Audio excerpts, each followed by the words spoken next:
Mike Arnold here, co-founder, Pat Trading Partners along Bob. Virgin Galactic, start with the 4-hour chart. Again, bearish mode on the 4-hour. Hasn't been able to get any traction. We had the gap open, closing in the rotation zone, spike up, closing below the rotation zone, closing at the bottom of the rotation zone. Then today, little gap open, filling the gaps, test the other side of the rotation zone, and rotating down. There's rotation zone clearly holding, closing just at this key level right around 15. So that's the level we'll be watching. Let me mark it off for next week.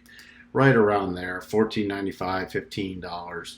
Close below that, we'll start watching for the retest around $14.50 and then $14.24. To the upside, if we get a close above $15.50, that would finally break the rotation zone. And then I'd start watching for $16 as a target. Daily chart, you see here, open in the rotation zone, closing below it, spiking in, closing below it, testing it, closing below it, spiking in, closing below it. So both 4-hour and daily rotation zone are in full-blown bearish mode.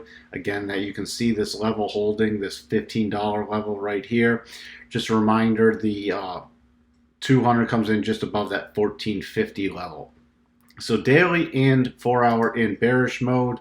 Weekly, you can see here, weekly now the rotation zone has gone from neutral to bearish mode. So everything is in bearish mode on Virgin Galactic. So know where your stops are to the downside should it head lower.